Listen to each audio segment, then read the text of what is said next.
enjoyed it. Me too. All right, folks.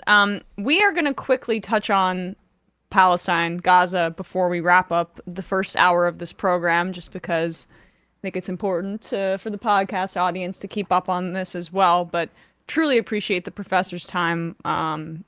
It's important education for everybody, white folks like myself, and all Americans in this Black History Month as well, not watering down Black liberation and Black history and Black struggle.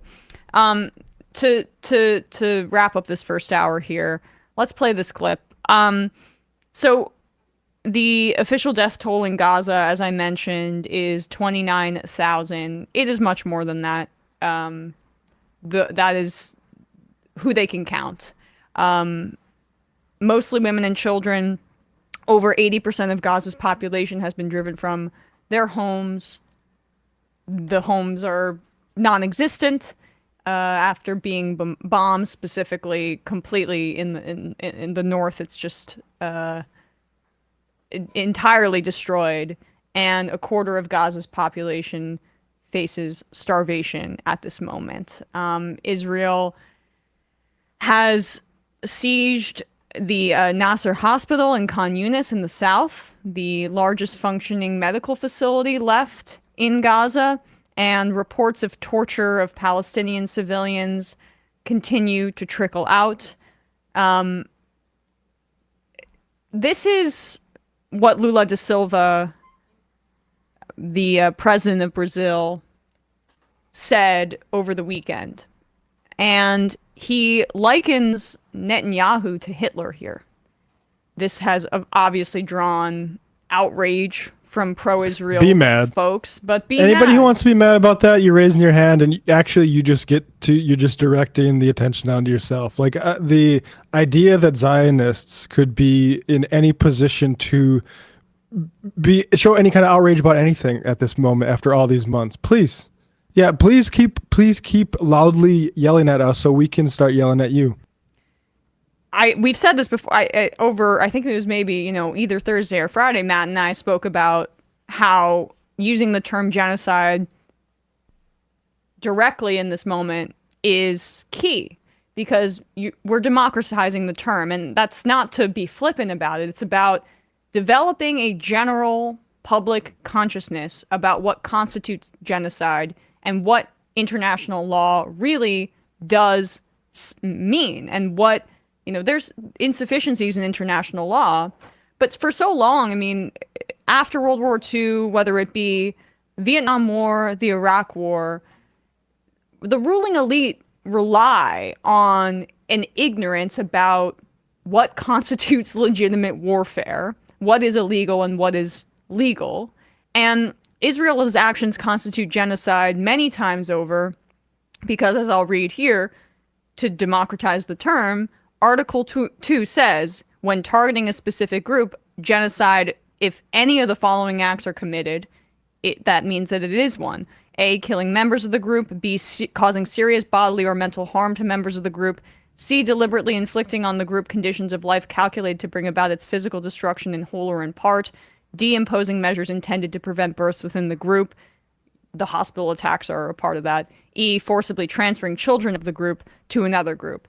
E is the only one where you can put a question mark at the end. Israel has committed A, B, C, and D many times over on the Palestinian people and in this Gaza assault. And so the definition of genocide is met. Now that we've gotten to that point,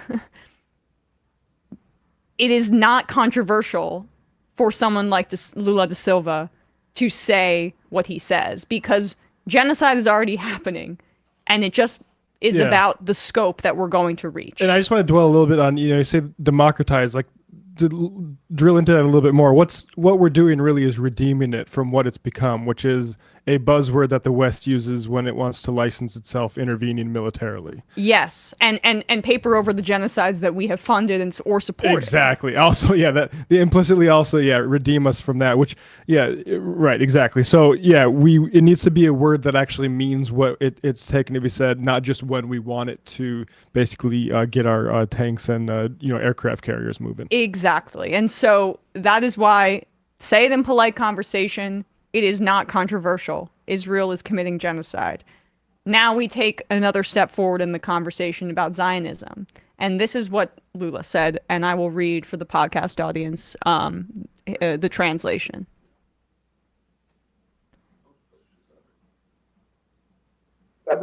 What is happening in the Gaza Strip with the Palestinian people has no parallel in other historical moments.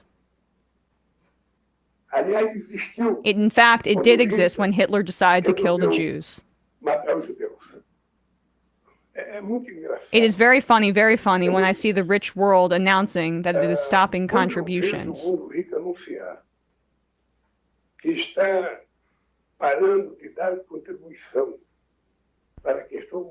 for humanitarian relief for Palestinians. I am left wondering how big the political conscience of these people is, and how big is the heart of solidarity of those people who are not seeing that in the Gaza Strip there is no war going on. It's a genocide. It's not a war between soldiers and soldiers. It's a war between a highly trained army and women and children.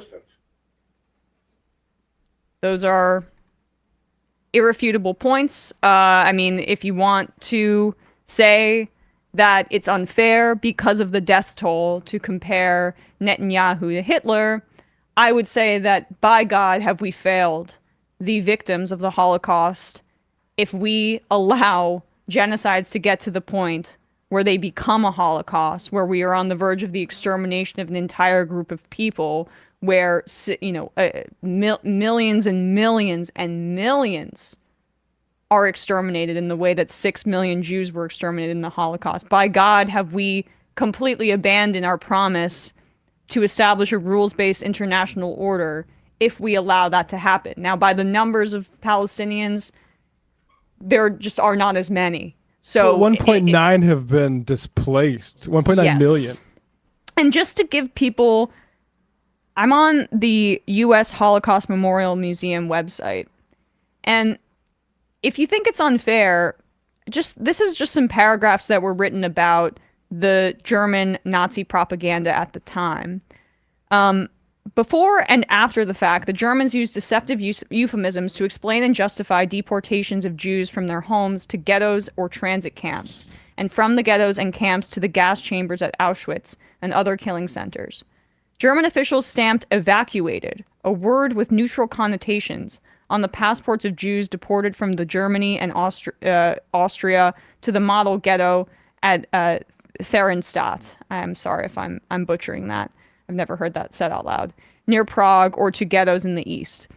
German bureaucrats characterized deportations from the ghettos as, quote, resettlements, though such resettlement usually ended in death. And then other parts of this piece here on the Holocaust Memorial website. Before the German attack on Poland in September 1st, 1939, the Nazi regime launched an aggressive media campaign to build public support for a war that few Germans desired.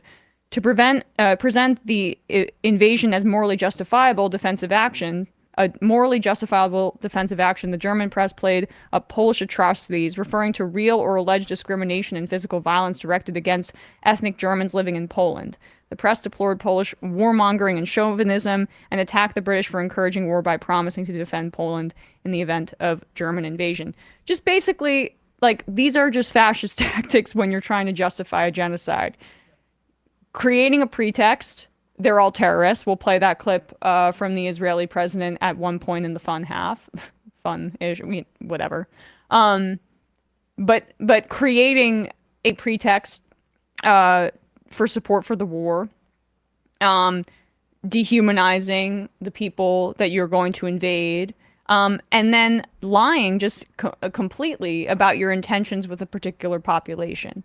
So, you know, the atrocities of the Holocaust are, I mean, never again say that with your entire chest. But when we're talking about the intentions or like the ideology behind a leader, yeah, Netanyahu's ideology is quite similar to that of the Nazis. Yeah, and actually, anti-Zionist Jews have been saying and making the comparison between Zionists and fascists and Sephardi's, and it disrespects them to act like that hasn't been a through line of anti-Zionism throughout the time. So I'm not going to be here to do that. Like, but I also want to say, like, the only one thing I will quibble about with Lula is actually, like, even prior to the Holocaust,